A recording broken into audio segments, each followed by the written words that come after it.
I had this thought for a while.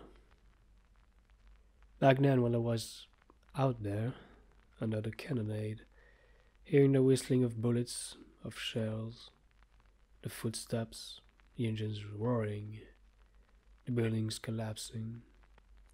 A battlefield is, in a sense, like a giant orchestra.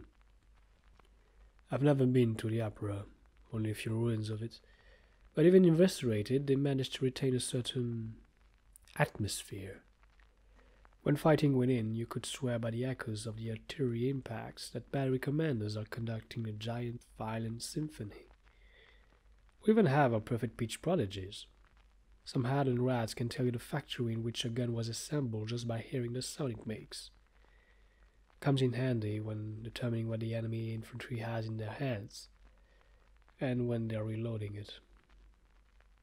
They have nothing to envy to the greatest pianist, violinist, or conductor.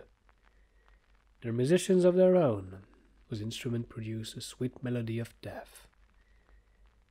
For example, this is a Cometa T29, one of the best pieces I happen to have held in my hands. The shot of it has this very specific resonance, like a little thunderbolt, that hangs with a crispy tone. It's hard to describe, really. The easiest way would be to hear it naturally, but they deployed every effort into making sure I couldn't pull the trigger. Empty. Hard to fool the MPs when it comes to counting bullets. I wish good luck to the next one who tries. I received it to mark my transition as a cavalry officer.